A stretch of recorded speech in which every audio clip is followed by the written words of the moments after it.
The Galactic Council's observation deck hummed with activity, as representatives from 12 different species gathered around the massive holographic display.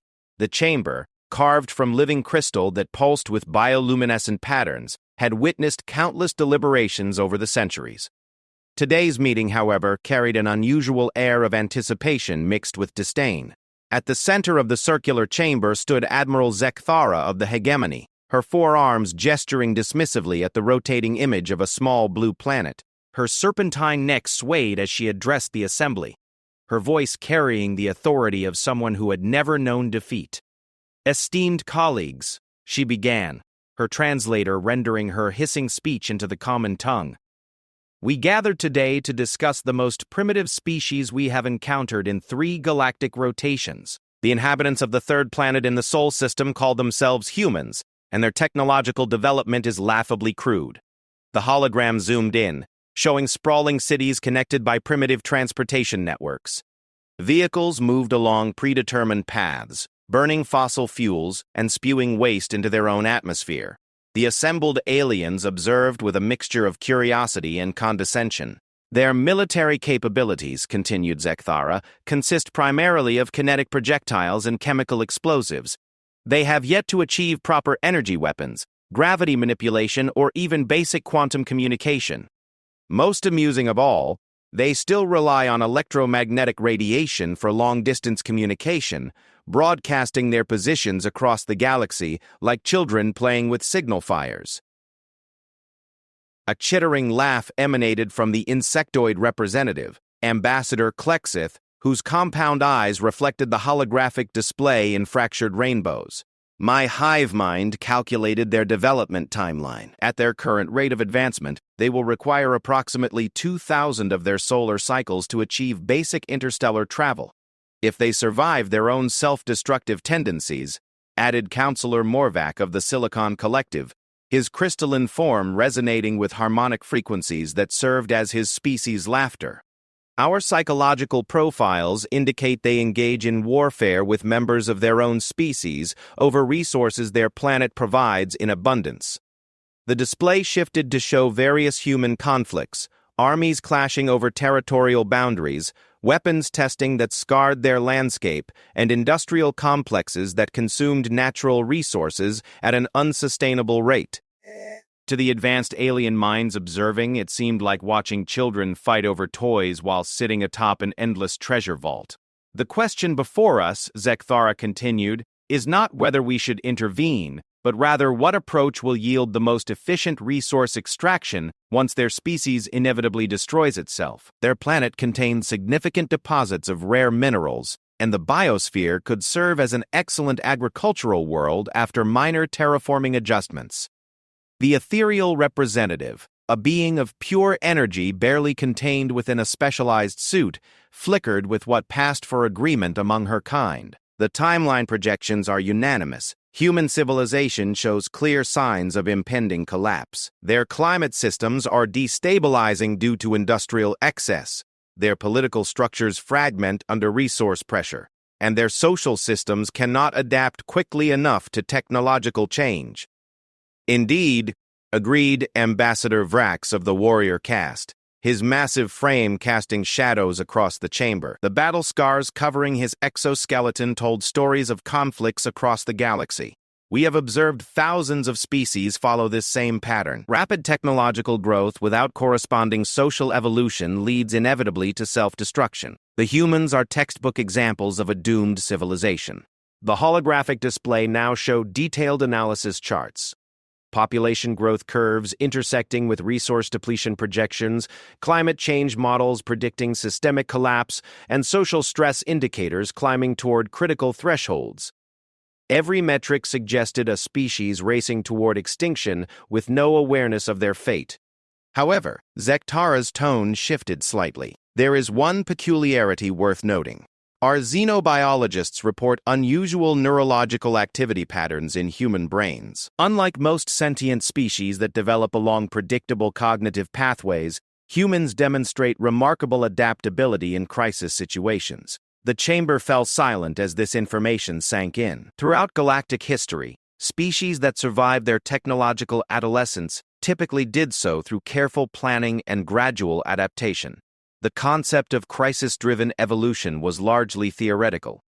Clarify this anomaly. Requested Counselor Vethiana of the Peaceful Collective, her voice carrying harmonics that suggested genuine curiosity rather than concern. Human neural architecture appears optimized for rapid response to existential threats, explained Zekthara, manipulating the display to show brain scan comparisons. Where most species experience cognitive breakdown under extreme stress, humans show increased creative problem-solving and unprecedented cooperation levels. Their history contains numerous examples of impossible recoveries from seemingly certain destruction. The assembled representatives studied the data with varying degrees of interest. To species that had achieved interstellar civilization through methodical advancement over millions of years, the human pattern seemed more like dangerous instability than evolutionary advantage. Irrelevant, dismissed Ambassador Klexith with a burst of pheromones that translated as contempt. Desperation may produce occasional tactical victories, but it cannot overcome fundamental resource limitations or the mathematical certainties of ecological collapse. Their planet's carrying capacity has clear limits, and they have already exceeded them. Agreed, added Vrax, his scarred face splitting into what might have been a grin. We have witnessed countless warrior species exhaust themselves in futile struggles against inevitable defeat. Courage without wisdom is merely delayed suicide. The discussion continued for several galactic hours, with representatives sharing data and observations about human society. They analyzed everything from human art, which they found chaotically emotional, to human philosophy, which they dismissed as naive idealism. Their scientific achievements were acknowledged as impressive for such a young species, but ultimately inadequate for the challenges ahead. The preliminary assessment stands, concluded Zekthara as the formal session drew to a close. We classify Sol 3 and its dominant species as a Category 7 civilization, technological adolescents with high probability of self-termination within 100 of their solar cycles. We will maintain passive observation and prepare resource extraction protocols for implementation after their inevitable collapse. As the various ambassadors filed out of the chamber, their conversations buzzed with speculation about the timeline for human extinction and the subsequent colonization opportunities. None of them noticed the small anomaly in their surveillance data, a brief spike in quantum fluctuations from the Sol system, dismissed by their automated systems as background radiation. Meanwhile, in a converted warehouse on the outskirts of Geneva, Dr. Elena Vasquez stared at readings that shouldn't have been possible. The particle accelerator she'd cobbled together from salvaged components was detecting quantum signatures. Her hands trembled as she cross-referenced the data with theoretical models that existed only in classified research papers. This can't be right, she whispered to herself, running the calculations for the 7th time. The results remained unchanged. Somehow, her jury-rigged equipment had stumbled upon evidence of faster-than-light communication. The implications made her mind reel. If the readings were accurate, Earth was being watched by someone using technology that shouldn't exist. 3 blocks away, Master Sergeant James Chen finished his night shift at the UN peacekeeping headquarters and stepped into the cool Swiss air. His augmented reality contact lenses, a piece of experimental military hardware he wasn't supposed to have, flickered with an anomalous signal. For just a moment, he saw geometric patterns overlaying the night sky that suggested artificial structures in high orbit. Probably just a glitch, he muttered, but his enhanced reflexes were already calculating trajectory patterns and threat assessments. 20 years of special operations had taught him to trust his instincts, and something about those patterns felt deliberately concealed. Across the Atlantic in a cluttered laboratory at MIT, Professor Samuel Okafor was having the strangest week of his academic career. The quantum computer he'd been debugging kept producing results that implied someone was actively scanning their communication networks. The signatures were subtle, almost artistic in their concealment, but his pattern recognition algorithms kept flagging them as artificially generated. "Sarah," he called to his research assistant, "run the encryption analysis again. Something's been listening to our internet traffic, and whatever it is has processing power that makes our best supercomputers look like pocket calculators." These 3 individuals, scattered across the globe and unknown to each other, represented humanity's first glimpse of a truth that would change everything. They were being studied, cataloged, and dismissed by beings whose technology spanned galaxies. The Watchers had made their calculations and reached their conclusions with the confidence of species that had never been wrong about such matters. But as Dr. Vasquez saved her impossible data, as Sergeant Chen logged his anomalous sightings, and as Professor Okafor began tracing the source of the quantum signatures, something distinctly human began to happen. Instead of panic or despair, they felt curiosity. Instead of surrender or denial, they felt determination. The Galactic Council had based their assessment on statistical analysis of thousands of civilizations.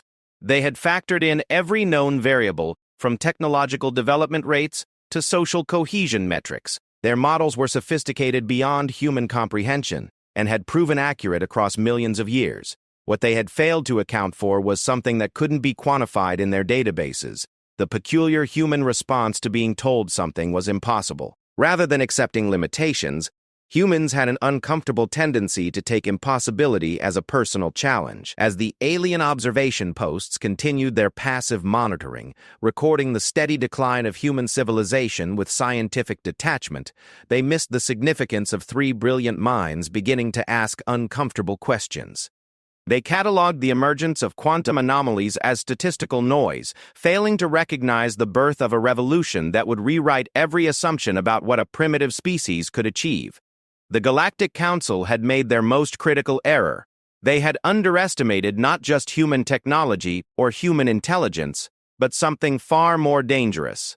They had underestimated human stubbornness in the face of impossible odds. Within their sterile observation chambers and crystal meeting halls, beings that had conquered star systems and bent physics to their will continued their discussions about resource allocation and terraforming schedules. They planned for a future where Earth would become another agricultural world in their vast empire, inhabited by whatever species they chose to transplant there. None of them suspected that in laboratories and military installations across the blue planet below, humans were about to do what they did best: prove everyone wrong about what they were capable of when properly motivated. The greatest shock was yet to come. 6 months after the Galactic Council's dismissive assessment, the first cracks in their certainty began to appear. What started as isolated anomalies detected by 3 humans had evolved into something that made even the most sophisticated alien monitoring systems pause in confusion. Dr. Elena Vasquez had not slept properly in weeks. Her converted warehouse laboratory now resembled something between a mad scientist's lair and a quantum physics breakthrough center. The walls were covered with equations that seemed to rewrite themselves daily, and jury-rigged equipment hummed with energy signatures that her instruments insisted couldn't exist. "Computer, run diagnostic sequence Gamma 7, she commanded, her voice hoarse from too much coffee and too little rest. The response came back in microseconds. All systems functioning within normal parameters. The problem was that normal had been redefined 17 times in the past month. The breakthrough had come when she realized she wasn't dealing with standard quantum mechanics. Someone out there was using technology that treated space-time as a malleable medium rather than a fixed framework. Once she started designing her experiments around that assumption, the impossible readings began to make sense. Elena to Samuel, she spoke into her encrypted communication device, a prototype that used quantum entanglement for instantaneous transmission. "Are you seeing the cascade effect in Sector 7? 3,000 miles away, Professor Samuel Okafor looked up from his own maze of equipment and nodded to empty air. His laboratory at MIT had undergone a similar transformation, though his approach focused on information theory rather than pure physics. Confirmed. Whatever's watching us just increased their scanning intensity by 300%. They're getting nervous about something." "They should be," interjected Master Sergeant James Chen from his mobile command center in the Swiss Alps.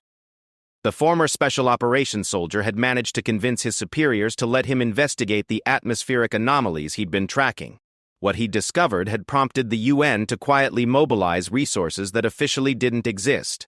"The pattern recognition algorithms are unanimous," Chen continued, studying data streams on multiple monitors. "We're dealing with at least 12 distinct observation platforms using completely different technological approaches. Some of them are quantum-based, others manipulate gravity fields, and at least 3 operate on principles we don't have names for yet." The three humans had found each other through a combination of scientific desperation and military paranoia.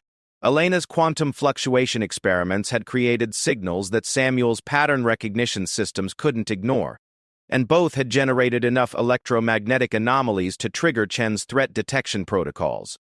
Within weeks, they'd formed an unofficial triangle of investigation that was revealing truths their respective governments weren't ready to hear. "The question," said Elena, manipulating a holographic display that would have impressed alien engineers, "is what we do with this information. We have confirmed that Earth is under surveillance by multiple advanced civilizations using technology we can barely detect, let alone understand. And they're not trying very hard to hide it anymore," added Samuel. "My latest analysis suggests they've shifted from passive observation to active preparation. Supply movements, resource calculations, infrastructure planning. Someone's getting ready to move on us." Chen's experience in asymmetric warfare had taught him to recognize the signs of impending action. The timeline's accelerating. Whatever they initially planned to wait for, they've decided not to wait anymore. "We have maybe 6 months before this goes from surveillance to something much worse." What none of them knew was that their growing understanding of alien technology was causing considerable alarm in the Galactic Council's observation network. Admiral Zekthara had called 3 emergency sessions in the past month to address what her analysts were calling impossible technological acceleration. "The humans are adapting to our monitoring techniques," reported Chief Observer Nixtal, his crystalline form flickering with stress patterns. "Not only have they detected our surveillance, but they're actively reverse engineering our technology based on energy signatures alone. Throughout galactic history, primitive species either remained completely oblivious to advanced surveillance or collapsed into panic when they became aware of it. The human response fell outside all known behavioral models." "Clarify reverse engineering," demanded Counselor Morvac. "Are you suggesting they have achieved technological advancement through observation of our equipment?" "Worse," Nixtal replied, his harmonics conveying deep unease. "They're developing entirely original solutions that accomplish similar results through completely different methodologies. Their approach to quantum manipulation bypasses 7 fundamental limitations that have constrained galactic technology for millions of years. The implications hung in the air like a toxic cloud. The Galactic Council's technological supremacy was built on the assumption that certain physical laws created absolute barriers to advancement. Species that couldn't overcome these barriers remained trapped at lower technological levels. The idea that humans might be approaching these problems from unconventional angles was deeply disturbing. "Impossible," stated Ambassador Vrax flatly. "No species achieves breakthrough physics without first mastering the fundamental principles we consider prerequisites. They lack the mathematical frameworks, the computational power, and the energy generation capabilities required for such advancement. Nevertheless," continued Nixtal, "observe their progress." The holographic display showed Elena's warehouse laboratory. To alien eyes, the setup looked like chaotic improvisation held together by hope and determination. Cables ran between devices that shouldn't have been compatible. Theoretical equations covered every available surface, and equipment designed for completely different purposes had been somehow integrated into a functioning quantum manipulation system. "This violates every principle of proper technological development," whispered Ambassador Clixith, her compound eyes studying the display in fascination. "They're achieving quantum coherence using electromagnetic induction coils salvaged from their primitive transportation systems."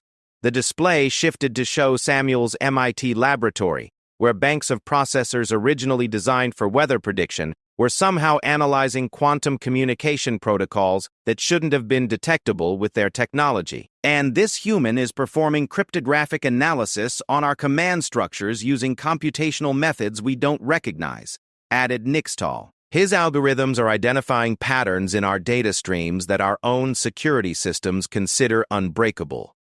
Finally, the display showed Chen's mobile operation, where military satellite networks had been repurposed to track quantum signatures across multiple dimensional layers simultaneously. While this one has weaponized their atmospheric monitoring systems to maintain active tracking of our entire observation network, Nixtal concluded, "They know where every platform is located and have begun predicting our movement patterns. The chamber fell silent as the implications became clear. The humans weren't just adapting to alien surveillance.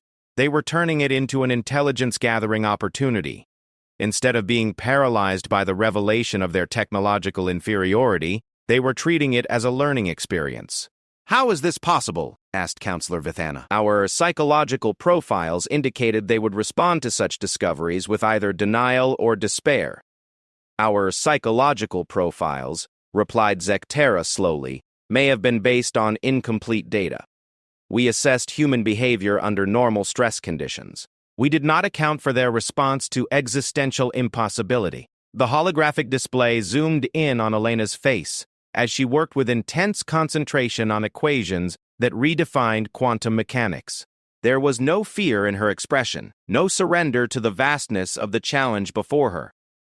Instead, she showed something the aliens recognized but had never seen directed toward their technology: predatory curiosity.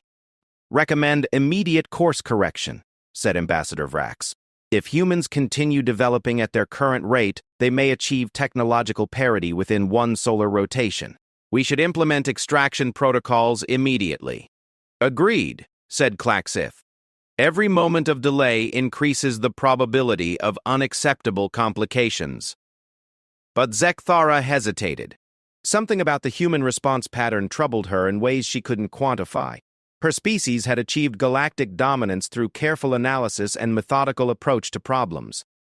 The human methodology seemed almost intentionally chaotic, yet it was producing results that challenged fundamental assumptions about technological development.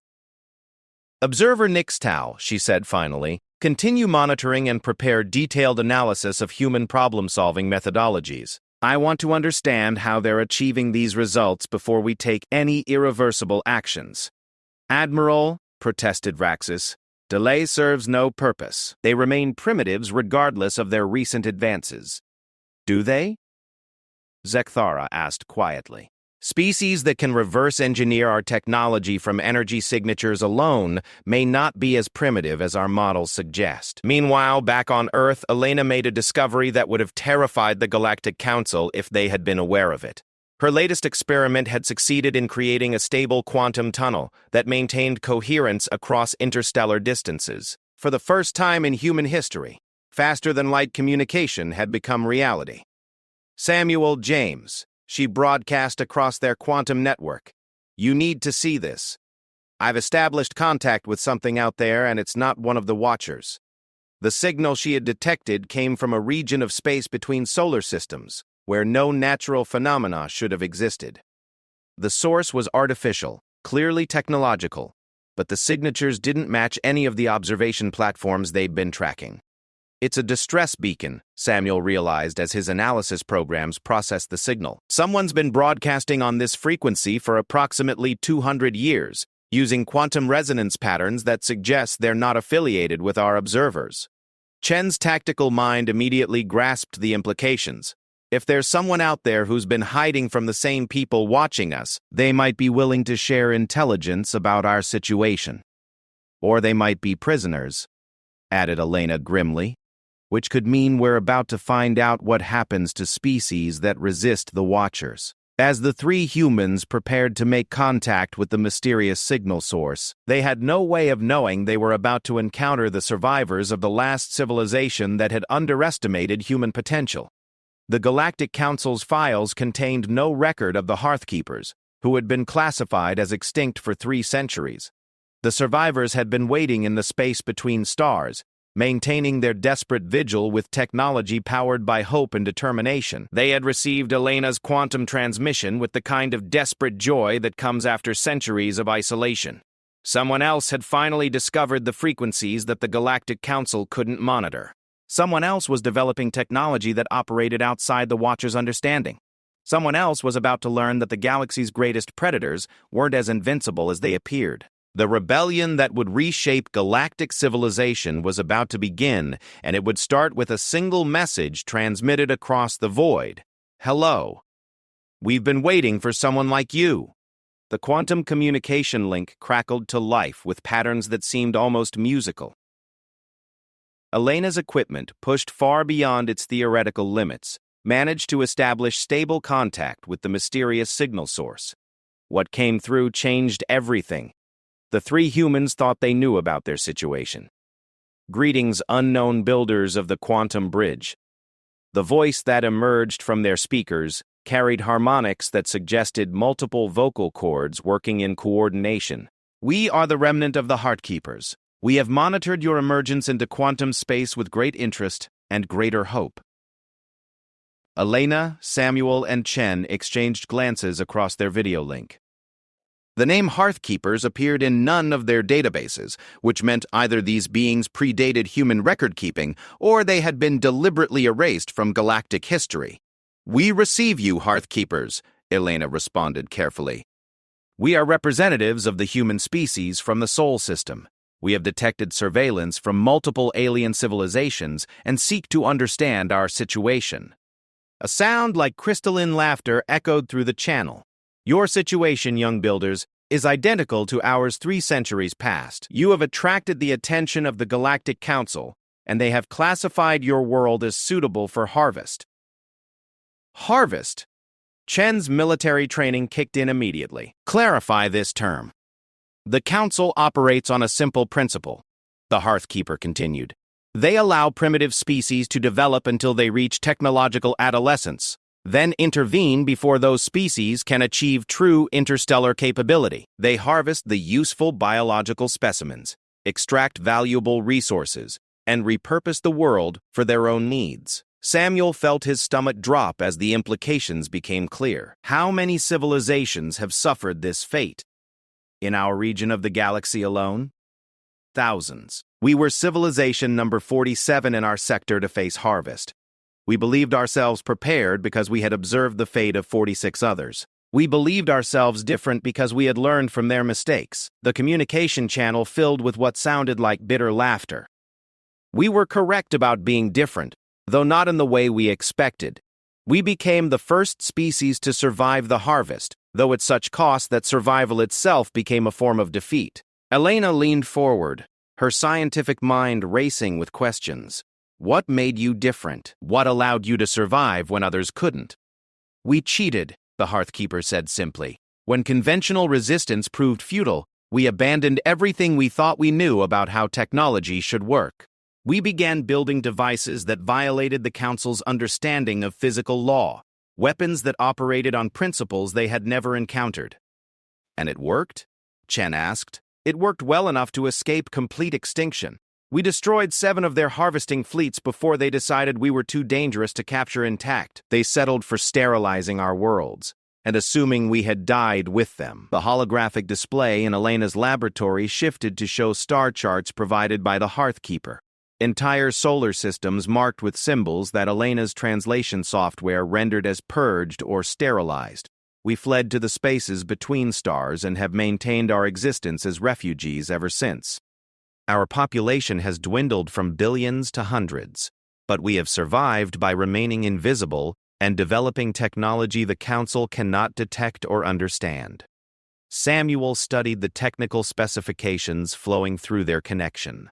The mathematics were unlike anything in human databases, approaching familiar problems from angles that shouldn't have been possible. "Why are you contacting us now?" Elena asked. "What has changed?" "You have achieved quantum resonance without following standard technological development pathways," the Hearthkeeper explained. "Your approach to physics mirrors our own desperate innovations. More importantly, your species exhibits the same psychological profile that allowed us to survive when others perished." "Which is?" "Which you refuse to accept defeat as final. When confronted with impossible odds, you do not despair or surrender. You become angry and start breaking things that others consider unbreakable." Chen couldn't help but smile at the accuracy of that assessment. "So, what do you propose? Some kind of alliance?" "We propose something unprecedented in galactic history," the Hearthkeeper replied. "We propose teaching you 3 centuries of hard-won knowledge about how to fight beings who consider themselves gods. In return, you provide us with something we have lost: the population base and industrial capacity to mount effective resistance." The three humans fell silent as the magnitude of the offer sank in. They were being invited to join a rebellion that had been brewing in the darkness between stars, led by the survivors of a civilization that had already proven the Galactic Council could be defeated. There are conditions, the Hearthkeeper continued. Once you begin this path, there can be no retreat. The Council does not forgive those who resist them, and they do not forget. Your entire species will be marked for extermination regardless of whether our rebellion succeeds or fails. Elena thought about the gentle blue planet below them, its billions of inhabitants going about their daily lives completely unaware that their future hung in the balance. What happens if we refuse this alliance? If we try to hide or surrender peacefully? Then your species joins the thousands of others whose names exist only in our memorial databases. The Council's harvest schedule has already been set. You have perhaps 6 months before the first extraction fleets arrive. The communication channel crackled with interference as the Hearthkeeper's transmission platforms adjusted their position. When the signal cleared, their tone had shifted to something more urgent.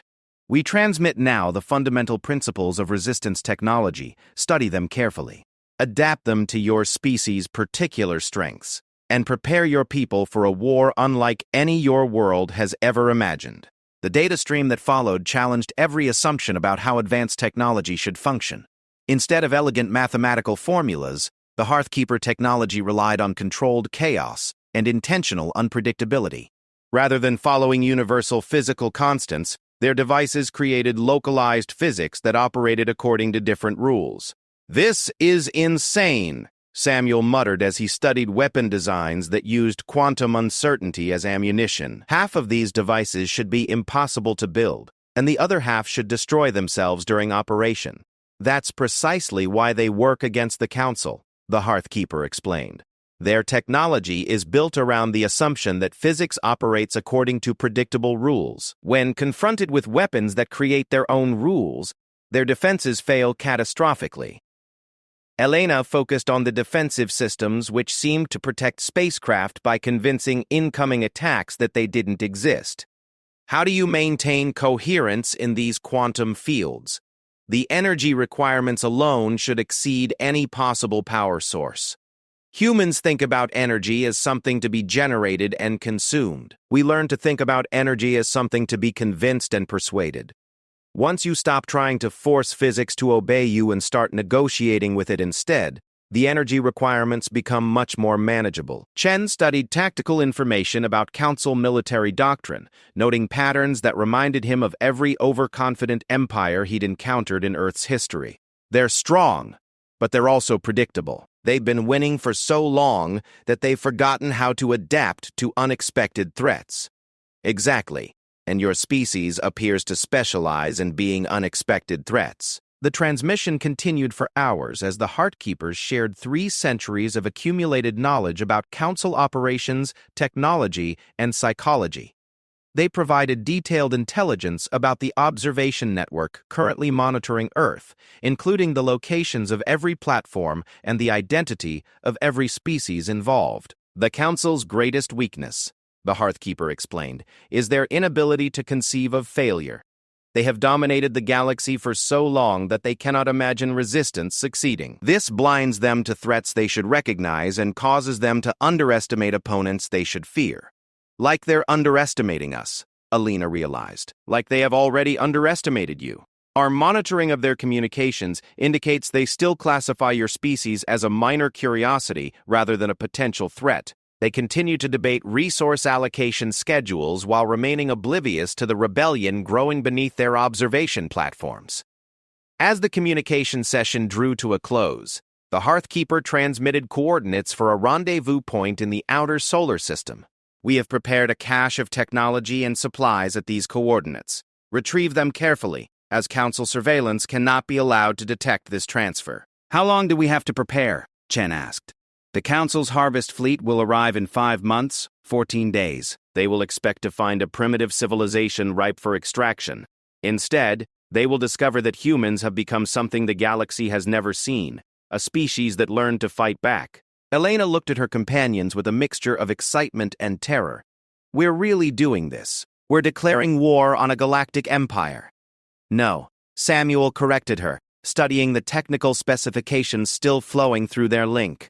We're not declaring war. We're accepting a war that was declared on us the moment they decided our species was expendable. Then we better make sure we win, Chen added grimly. Because second place in this conflict means extinction. The Hearthkeeper's final transmission carried harmonics of something that might have been hope mixed with ancient grief. One more thing, young rebels. When you begin building resistance technology, remember that the Council's greatest advantage has always been their certainty about what is possible. Your greatest weapon will be proving them wrong about what humans can achieve when properly motivated. And what motivates humans better than anything else? Elena asked. Being told that something is impossible, the Hearthkeeper replied with unmistakable approval. Your psychological profiles suggest you take impossibility as a personal insult. As the quantum communication link closed, the three humans sat in silence, contemplating the magnitude of what they had just undertaken. They had 6 months to transform their species from a primitive civilization into a force capable of challenging galactic supremacy. The Galactic Council, meanwhile, continued their observations and preparations, completely unaware that their surveillance targets had just received 3 centuries of advanced resistance technology and tactical intelligence. They proceeded with their harvest schedule, confident in the mathematical certainty of their victory. Neither Admiral Zekthara nor her colleagues suspected that they were about to encounter something that would rewrite every assumption about primitive species and technological development. They were about to discover what happened when a species that specialized in doing the impossible was given the tools and motivation to prove it. 5 months and 13 days after first contact with the Hearthkeepers, the Sol system had become something the Galactic Council's surveillance network couldn't comprehend. The transformation hadn't been visible from their observation posts, which was exactly what Elena, Samuel, and Chen had intended. Admiral Zekthara reviewed the final intelligence reports as her massive harvesting fleet approached the edge of human space. 12 Dreadnought-class vessels, accompanied by 47 support ships, represented the largest harvest operation in recent galactic history, deployed because the humans had shown unusual technological development that required additional precautions.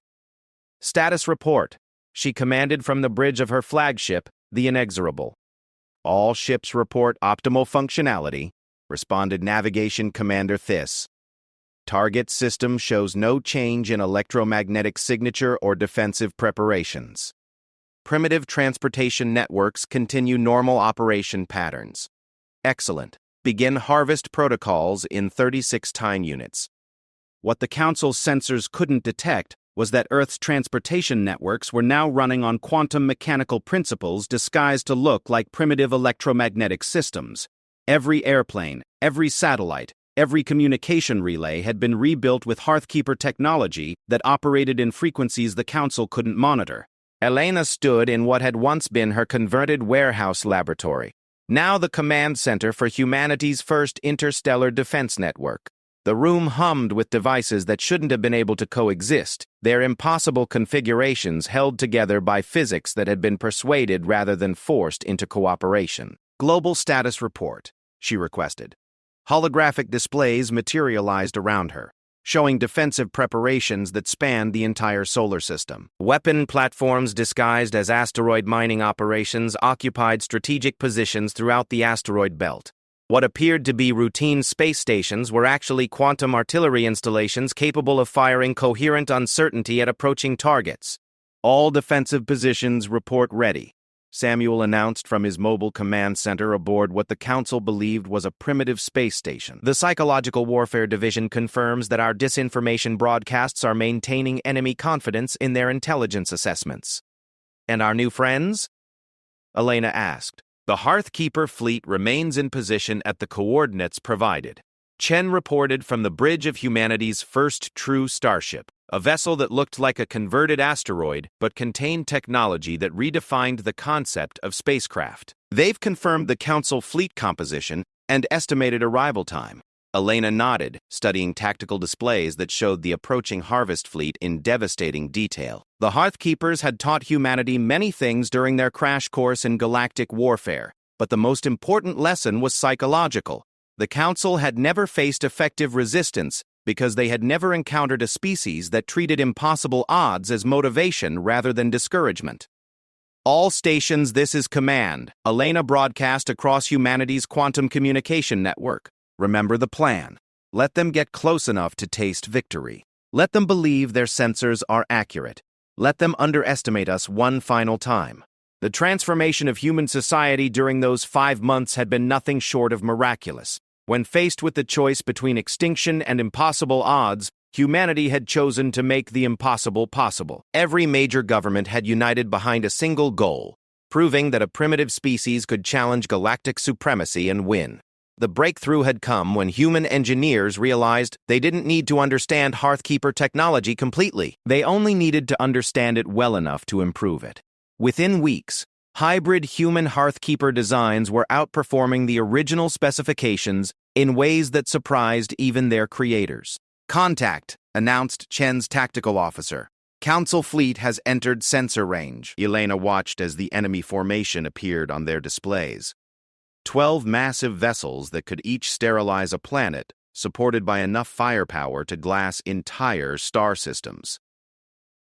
Under normal circumstances, they would have represented absolutely insurmountable opposition. "Remember," Elena broadcast to her fellow commanders, "they're expecting to fight a primitive species using kinetic projectiles and chemical explosives. They have no tactical doctrine for dealing with weapons that rewrite physics in real time." Aboard the Inexorable, Admiral Zekthara studied the tactical displays with satisfaction. The human system showed exactly the level of development her analysts had predicted. A few orbital installations, some asteroid mining operations, and transportation networks that would collapse at the first sign of serious opposition. "Begin harvest sequence," she commanded. "Deploy extraction teams to major population centers. Maintain minimal destruction of infrastructure. This world will serve as an excellent agricultural colony once properly terraformed." The Council fleet moved into standard harvest formation, with dreadnoughts positioned to provide orbital bombardment, while support vessels prepared to deploy ground forces. It was a pattern they had perfected across thousands of successful operations. What happened next would be discussed in galactic military academies for centuries afterward, assuming any of those academies survived what was about to unfold. The first indication that something was wrong came when the Council's lead destroyer simply ceased to exist. There was no explosion, no debris field, no energy discharge. One moment it was scanning the outer planets for defensive installations. The next moment it had been retroactively convinced that it had never existed in the first place. "What just happened to the Relentless?" demanded Admiral Zekthara. Her tactical officer stared at readings that made no sense. "Admiral, according to our sensors, there was never a ship called the Relentless in our fleet." "Impossible. I assigned that vessel to this mission myself. Yet our computers have no record of such an assignment, and our crew manifests show no personnel allocated to any ship by that name." Elena watched from her command center as humanity's first successful deployment of quantum retroactive deletion created confusion throughout the Council fleet. The Hearthkeepers had warned her that reality-editing weapons were the most dangerous tools in their arsenal, capable of erasing targets so completely that the universe forgot they had ever existed. "Phase 2, she announced. "Deploy improbability weapons. Across the human defensive network, devices that operated on principles of controlled chaos opened fire. The Council's second destroyer found its hull transforming into a substance that physics insisted should be impossible but was nevertheless real. The ship's weapons systems began firing at each other, because their targeting computers had become convinced that every component was an enemy vessel. "Status report," Admiral Zekthara shouted as her flagship sensors began providing contradictory information about reality itself.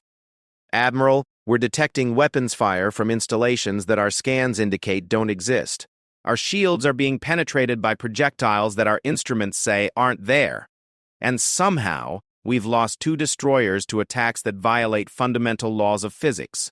Admiral Zekthara's forearms gestured in patterns that conveyed extreme agitation. Throughout her career, she had conquered species that wielded energy weapons, gravity manipulators, and even primitive time distortion technology. But she had never encountered an enemy that treated physics as a suggestion rather than a limitation. "Deploy all fighter wings," she commanded. "If their defensive platforms are using unknown technology, overwhelm them with superior numbers. What emerged from the Council's fighter bays represented the finest military technology the galaxy had ever produced. Each small craft packed enough firepower to level mountains, protected by shields that could deflect energy beams, and wrapped in armor that had never been penetrated by kinetic weapons. They lasted approximately 17 seconds.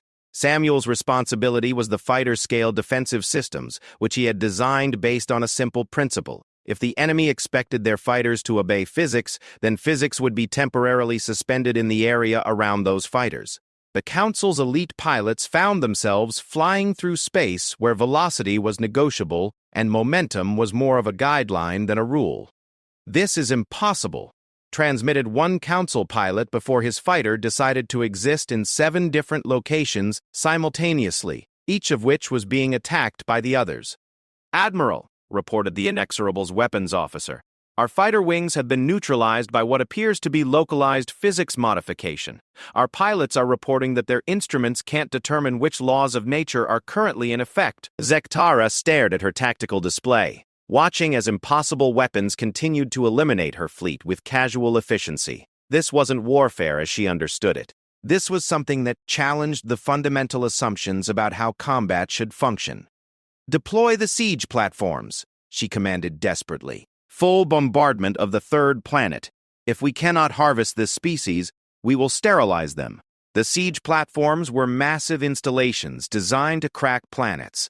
Their weapons could boil oceans and shatter continents. Against any conventional defense, they were absolutely unstoppable. Chen had been waiting for exactly this moment. Humanity's most ambitious defensive installation was something the Hearthkeepers had never attempted. A planetary shield that convinced incoming attacks they had already missed. The mathematics involved redefining the relationship between cause and effect on an interplanetary scale. "Planetary defense system activate," Chen commanded. The siege platforms opened fire with enough energy to sterilize worlds. The beams should have punched through Earth's atmosphere and begun the process of turning the planet into molten rock. Instead, they struck a barrier that informed them they had missed their target by approximately 47,000 light-years and should probably try again from a different galaxy. "Admiral," reported the siege platform commander, "our weapons are firing successfully, but they're hitting targets in what appears to be a completely different universe." As Zektara felt something she had never experienced in her centuries of galactic conquest: uncertainty about victory. Her fleet had been reduced from 60 ships to fewer than 20 in less than 1 standard time unit, and she still didn't understand how the humans were accomplishing any of their defensive measures. "Implement quantum communication protocols," she commanded. "Contact the Council. Request immediate reinforcement by the entire 3rd Fleet." "Admiral?" her communications officer replied after a moment of stunned silence. "Quantum communication with the Council has been severed. Someone is jamming our signals using methods we don't recognize." Elena smiled as she watched the Council fleet's growing panic. The Hearthkeepers had taught humanity one more crucial lesson. When fighting an enemy that depends on superior technology, the most effective strategy was to make their technology incompatible with local reality. "Begin Phase 3, she announced. "Offensive operations." What the humans had built during their 5 months of preparation wasn't just a defensive system. It was an entirely new approach to warfare that treated combat as a philosophical argument rather than a physical confrontation. Their weapons didn't destroy enemies. They convinced enemies to destroy themselves. The remaining Council ships found their own weapon systems turning against them as targeting computers became convinced that the safest targets in the area were other Council vessels. Shields began repelling their own ships' attacks while allowing human weapons to pass through freely. Navigation systems plotted courses that led directly into stars because they had been convinced that stars were actually safe harbors. Admiral Zektara watched her fleet tear itself apart while completely unable to understand how it was happening. This was worse than defeat. This was incomprehensible defeat by methods that violated everything she thought she knew about the nature of reality. "All ships," she broadcast desperately, "implement emergency retreat protocols. We withdraw to minimum safe distance and reassess the situation." But even retreat proved impossible. The Council ships discovered that their faster-than-light drives had been convinced that faster-than-light travel was impossible. Their quantum processors accepted this premise and shut down, rather than attempt to violate what they now believed was a fundamental law of physics. Elena watched as the last few council vessels drifted helplessly in space, their crews trapped by technology that had been turned against itself. The Harvest fleet that was supposed to exterminate humanity had been defeated not through superior firepower, but through superior creativity. "Open communications with the Council flagship," Elena commanded. Admiral Zektara's image appeared on the holographic display, her 4 arms trembling with shock and confusion. "What are you?" she asked. "We're humans," Elena replied simply. "We're the species you underestimated. Your technology is impossible. Nothing you have deployed should be able to function according to any known physical laws." "That's the thing about impossible technology, Admiral.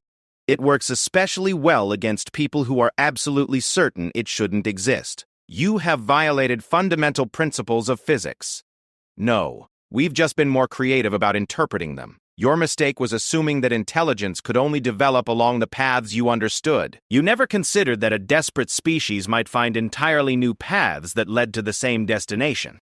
The Hearthkeeper fleet materialized around the crippled council vessels, their ships emerging from concealment with weapons trained on what remained of the Harvest force. After 3 centuries of hiding, they were finally able to stand in open space and face their enemies as equals. "Admiral Zektara," transmitted the Hearthkeeper commander, "we are the remnant of the species your council tried to harvest 300 years ago. We survived.